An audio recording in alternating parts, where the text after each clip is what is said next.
Hi everyone, thanks for stopping by. I'm Sangmin Yu from Samsung Research, and today I'm excited to share our work Beyond the Faces, a multimodal person clustering for unconstrained environments. If you look at how we typically organize the trillions of personal photos sitting on our devices, the industry standard is overwhelmingly face-centric. And while modern face recognition is incredibly powerful in control settings, it fundamentally breaks down in the wild. When people are turning away, wearing hats or masks, or are heavily occluded, standard face-centric systems degrade heavily. Existing commercial systems try to fix this by augmenting face data with clothing features, but they typically use rigid early fusion techniques. This means when the facial signal is compromised, the entire feature representation is contaminated. We asked ourselves, how do we build a system that dynamically adapts to whatever visual evidence is most reliable? Our fundamental insight is that human identity is inherently multimodal. We shouldn't rely on a fixed hierarchy of features. To solve this, we introduced the Multimodal Person Clustering Architecture, or MPCA. If you look at the bottom of the poster, figure 2, you'll see the core of our approach, the Multimodal Appearance Assisted Identity Recovery, or MAIR module. Instead of blending features prematurely, MAIR uses a late fusion strategy where independent expert clusters evaluate each modality separately, like clothing, hairstyle, and body shape. Of course, for this late fusion to work, we need incredibly robust appearance features. That brings us to LGAE, our language-guided appearance extractor. We adapted a vision language paradigm using a lightweight tiny clip backbone.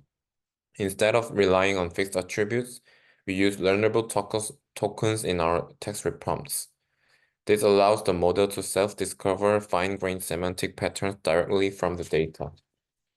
If you look at figure 3, the attention maps show something remarkable. Standard vision transformers get distracted by environmental noise, like the tree branches occluding the subject. Our LGAE completely ignores the occluder and hones right in on discriminative regions like graphic prints and logos.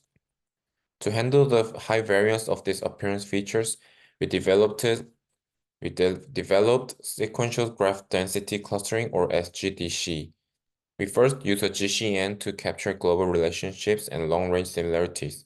Then we apply dbScan to refine local density, which beautifully corrects the GCN's tendency to over-segment.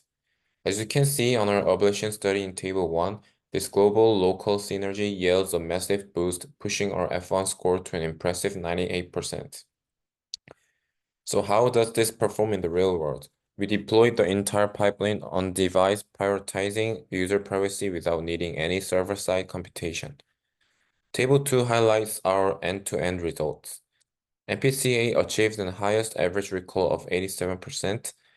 This significantly outperforms leading on-device systems like Apple Photos at 67% and Samsung Gallery at 83%. But most strikingly, it outright beats Google Photos on massive cloud-based systems, which scored 77%. In conclusion, we've demonstrated that shifting from a face-centric model to an adaptive multimodal framework provides state-of-the-art performance. It's a huge step forward for privacy-first on-device AI. Thank you so much for your time. I'd be happy to answer any questions you might have.